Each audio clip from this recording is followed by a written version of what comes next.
کے جو معاملات ہیں ٹھیک ہے ان میں غیر یقینی صورتحال جو ہے وہ پیدا کر سکتا ہے یہ ٹرانزٹ جو ہے. ٹھیک ہے برج قوس والوں کو ایسے لوگوں کا سامنا کرنا ہو سکتا ہے جو اچانک اپنا رویہ تبدیل کر لیں. جی ٹھیک ہے. یا ایسے مواقع ہیں جو بظاہر تو بڑے پرکشش لگ رہے ہیں لیکن بعد میں مسائل پیدا کرتے ہیں. ٹھیک ہے خدا نہ خواستہ. تو قوس افراد عام طور پہ ہوتا ہے کہ رسک ٹیکرز ہوتے ہیں، رسک لینے سے لوگ نہیں گھبراتے، لیکن اس ٹائم پہ کیلکولیٹڈ رسک لینا بہت ضروری ہے سیجیٹیرینس کے لیے کسی بھی حوالے سے. ٹھیک ہے احتیاط کے طور پہ ضروری ہے کہ آپ کسی بھی نئی پارٹنرشپ یا کسی بھی نئے ریلیشن شپ میں جلد بازی نہ کریں. ٹھیک ہے مالی معاملات میں خاص طور پہ محتاط رہیں اور بغیر تحقیق کے، بغیر جانچ پڑتال کے کسی پہ بھروسہ نہ کریں. اس وقت آپ کے لیے بہتر جو ہے وہ یہی ہوگا کہ آپ ہر چیز کو پرکھ کر آگے بڑھیں اور غیر ضروری جو رسکس ہیں، خطرات ہیں، ان سے بچیں. ٹھیک ہے تیسرا جو برج ہے وہ آ جاتا ہے برج ہوت، پائسس. جی قوس کا جو رولنگ پلانٹ ہے وہ بھی جوپیٹر ہے، اور برج ہوت کا رولنگ پلانٹ بھی جو ہے ایسٹرالوجی میں وہ بھی جوپیٹر یعنی مشتری ہے. ٹھیک ہے اچھا، برج ہوت کے لیے ذرا تھوڑا سا یہ ٹرانزٹ جو ہے ایک ڈفرنس کے ساتھ ہے. اچھا ان کے لیے نا یہ ٹرانزٹ گھریلو زندگی، ٹھیک ہے جذباتی معاملات میں اتار چڑھاؤ لے کے آ سکتا ہے. پرسنل لیول کے اوپر ڈیل کرے گا یہ ٹرانزٹ ان کے ساتھ. ٹھیک ہے برج ہوت والوں کو گھر، فیملی یا ذاتی زندگی میں اچانک تبدیلیوں کا سامنا ہو سکتا ہے جو ہو سکتا ہے ذہنی طور پہ آپ کے لیے مشکل ثابت ہو سکیں. ہوت افراد جو ہیں عام طور پہ دل سے فیصلے کرتے ہیں، ٹھیک ہے ایموشنل ہوتے ہیں زیادہ، لیکن اس وقت اگر ایموشنل فیصلے یہ کریں گے اس ٹائم کے اندر تو یہ فیصلے جو ہیں یہ نقصان دہ ہو سکتے ہیں. بالکل خدا ٹھیک نہ ہے خواستہ. احتیاط کے طور پہ ضروری یہ ہے کہ آپ جذبات کے بہاؤ میں آ کر کوئی بڑا یا چھوٹا فیصلہ جو ڈائریکٹلی آپ کی لائف سے ریلیٹڈ ہو یا آپ سے جو اٹیچڈ لوگ ہیں ان سے ریلیٹڈ ہو، ایک دم نہ کریں فیصلہ. ٹھیک ہے گھر کے معاملات جو ہیں ان میں صبر اور برداشت سے کام لیں. اگر کسی بات پہ کوئی کانٹرڈکشن ہو رہا ہے، اختلاف ہو رہا ہے، تو فوری رد عمل دینے کی بجائے تھوڑا سا وقت لے کر سوچیں اور پھر جو ہے ایکٹ آؤٹ کریں. اس ٹھیک ہے وقت آپ کے لیے سب سے اہم چیز جو ہے وہ جذباتی توازن کو برقرار رکھنا ہے. اچھا، یہ تو 3 بروج تھے نا، اوور آل جی بھی ہم بات کر لیتے ہیں. اس ٹرانزٹ کے دوران صرف مخصوص بروج ہی نہیں بلکہ ہر انسان کو کچھ بنیادی احتیاطیں جو ہیں وہ ضرور کرنی چاہیے. ٹھیک ہے سب سے اہم بات یہ ہے کہ تبدیلی کو سمجھ کر قبول کیا جائے، نہ کہ اس کے خلاف مزاحمت کر لیں. ٹھیک ہے، مزاحمت نہیں کرنی. ٹھیک ہے تبدیلی اگر آ رہی ہے تو ٹھیک ہے، اس کو سمجھنے کی کوشش کریں، ایکسیپٹ کریں. مزاحمت کس طرح کی ڈاکٹر یہ صاحب نہیں ہو جی، میں نہیں مثال دیتا ہوں. میں جی جی ایک مثال دیتا ہوں. انسان نہ کئی بار ڈینائل موڈ میں چلا جاتا ہے. مثال کے طور پہ کسی کو اگر شوگر یعنی ڈائبٹیز ڈیٹیکٹ ہوئی ہے نا، ایک دم اس کے سامنے آیا تو ڈاکٹر سے کہتا ہے جی آپ کو یا تو انسولین لگانی ہے یا آپ کو دوائی دینی ہے. پہلے تو وہ مانتا نہیں ہے، مگر نہیں میں نے نہیں ہے کہ 2 دن بعد پھر میں ٹیسٹ کروا لوں گا. جی 2 دن کے بعد پھر وہی چیز آ جاتی ہے، پھر ڈاکٹر دوائی دیتا ہے. ٹھیک ہے انسولین پہ نہیں آتے، دوائی. اچھا، دوائی لا کے گھر میں رکھ لیتے ہیں. اس کے بعد کہتے ہیں کہ نہیں ٹھیک ہو جائے گی، صحیح ہو جائے گی.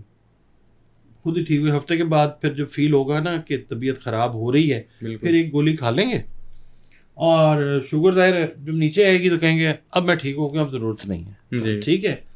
تو مگر حقیقت میں تو یہ ہے کہ ایک چیز جو ہے وہ چینج ہو چکی ہے. آپ کا اینڈوکرین سسٹم جو ہے وہ اب چینج ہو چکا ہوا ہے، تو بالکل آپ کو ایکسیپٹ کرنی ہے وہ چینج. امید ہے آپ کو سمجھ آ گئی ہوگی جی بات. بالکل ایسے تو اس کو قبول کر لیں. اگر کوئی چینج آپ کو ریالٹی میں نظر آ رہی ہے تو اس کے خلاف مزاحمت نہ کریں، ٹھیک ہے بلکہ اپنی اسٹریٹجی پھر اس حساب سے جو ہے وہ پلان کریں. جی جلد بازی ہے، غصہ ہے، جذباتی رد عمل ہے، اس وقت سب سے بڑے نقصان کا سبب خدا نہ خواستہ سب بروج کے لیے بن سکتے ہیں. ٹھیک ہے سب کو چاہیے کہ اپنی کمیونیکیشن کو بہتر کریں، کیونکہ جوزا یعنی جیمنائی کا تعلق جو ہے وہ ہے بات چیت کے ساتھ. جی تو اس دوران یہ جو ٹائم پیریڈ آتا ہے نا، اس دوران غلط فہمی آسانی سے پیدا ہو جاتی ہیں.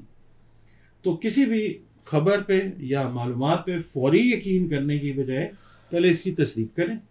ٹیکنالوجی ہے یا سوشل میڈیا ہے, اس کے استعمال میں بھی احتیاط جو ہے وہ ضروری ہے, بالکل کیونکہ اس وقت یہ جو ٹائم چل رہا ہے نا, دھوکہ دہی یا غلط معلومات کا امکان بڑھ سکتا ہے.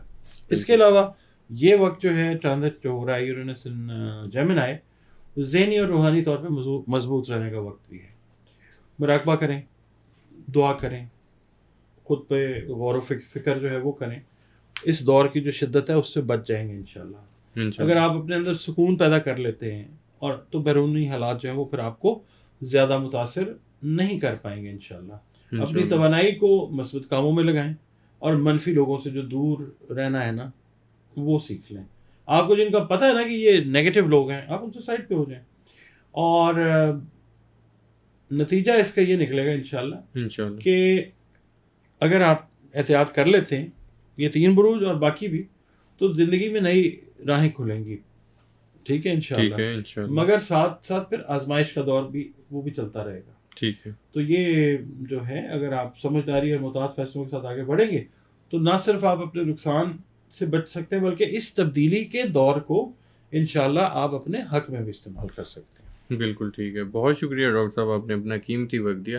ناظرین, ڈاکٹر محمد علی صاحب میرے ساتھ موجود تھے. آپ نے ان کی گفتگو سنی. 3 زوڈک سائنس کے بارے میں بتا رہے تھے جن کو خاص احتیاط کرنی ہے. یورینس کا جو ٹرانزٹ ہے برج جوزا کے اندر 85 to 86 ایئرس کے بعد یہ ٹائم آیا ہے, تو خاص احتیاط کا وقت ہے.